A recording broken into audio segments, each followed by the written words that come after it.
میرے پاؤں کسی نے ایک دم سے پکڑ کر کھینچے۔ خوف سے میرا سانس رک گیا۔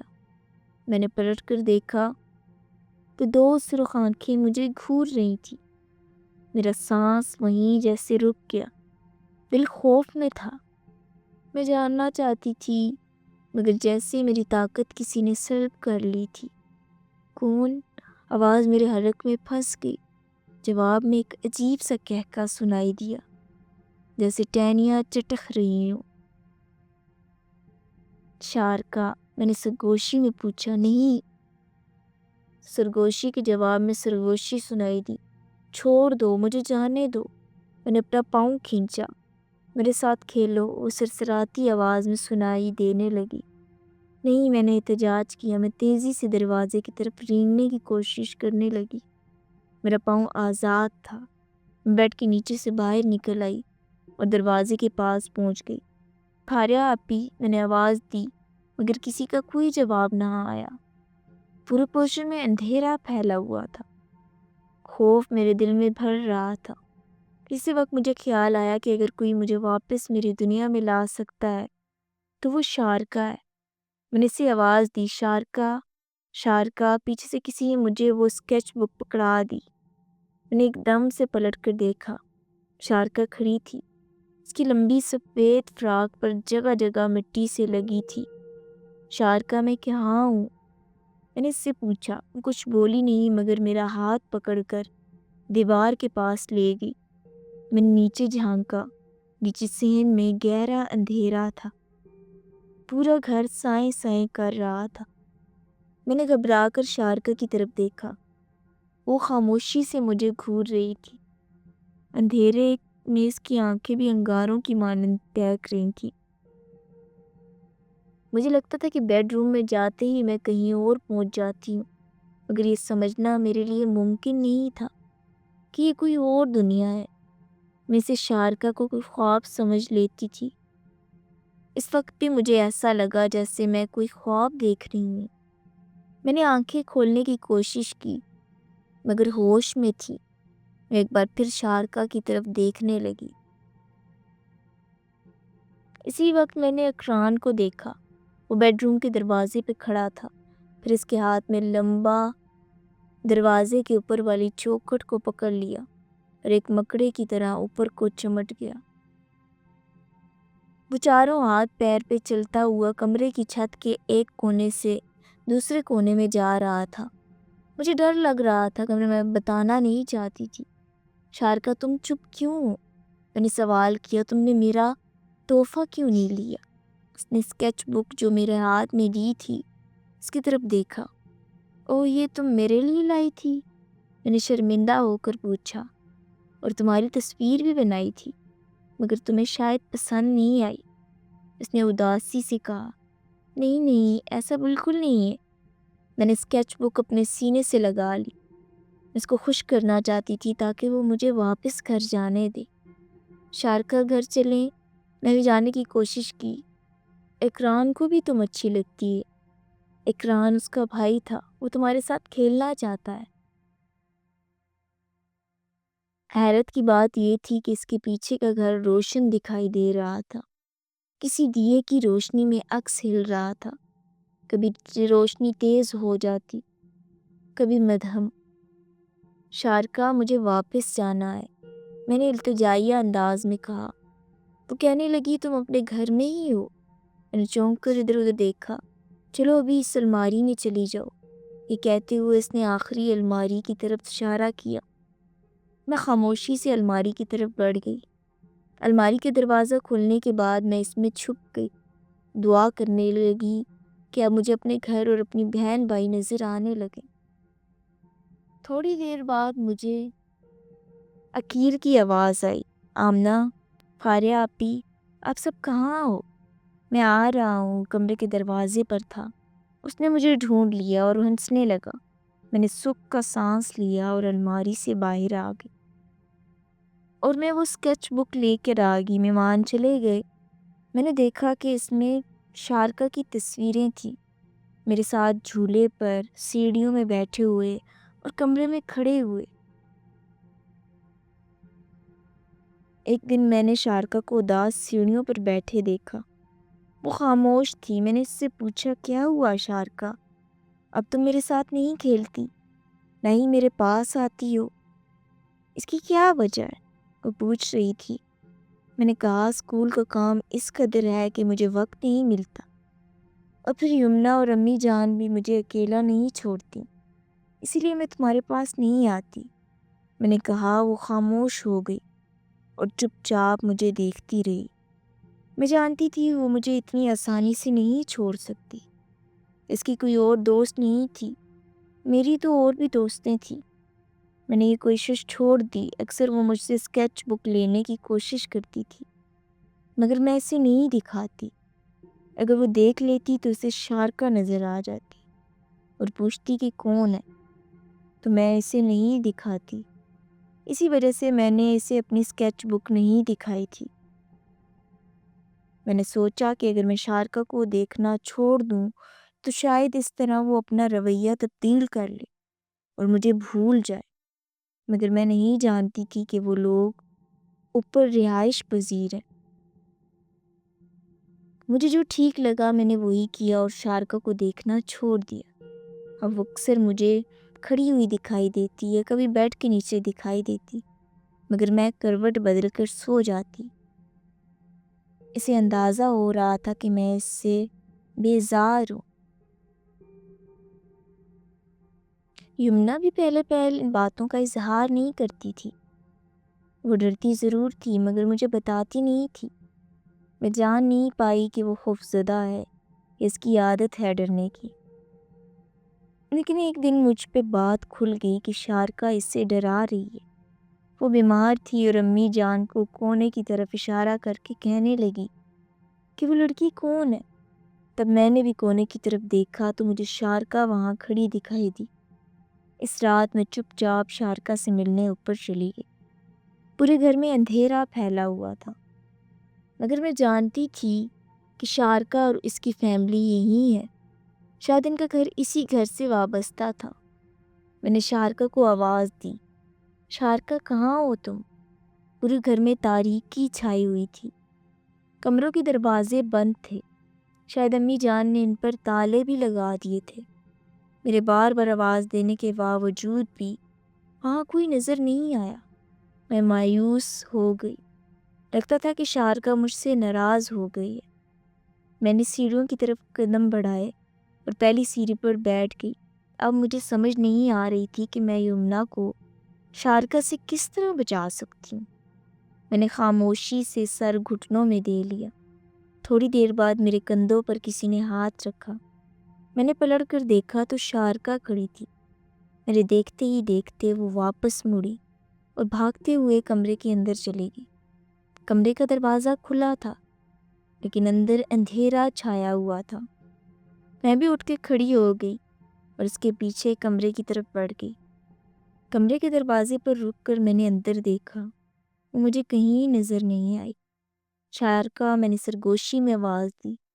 جواب میں مجھے ایک آواز سنائی دی۔ الماری کا دروازہ کھلنے اور بند ہونے لگا۔ یقیناً تایا جان کے بیڈ روم میں تھی۔ میں بھی آہستہ آہستہ چلتی ہوئی تایا جان کے بیڈ روم میں چلی گئی۔ کمرے میں پہنچی تو دھیمی سی روشنی دکھائی دی جو کہ ڈریسنگ ٹیبل کے شیشے میں نظر آ رہی تھی۔ کمرے میں مکمل اندھیرا تھا، مگر ڈریسنگ ٹیبل کے پیچھے کوئی اور ہی دنیا تھی۔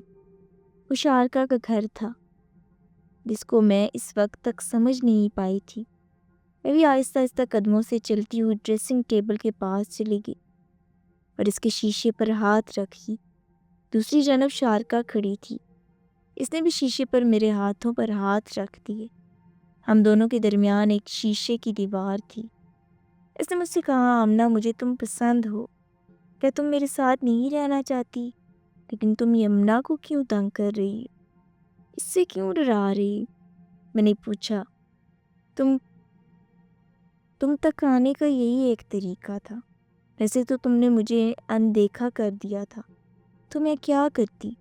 مجھے یہی طریقہ صحیح لگا کہ میں یمنا کو ڈراؤں تاکہ تم اس کی وجہ سے مجھ تک ملنے آ جاؤ، اور وہی ہوا۔ میرا اندازہ بالکل ٹھیک تھا، تم آخر آ ہی گئی۔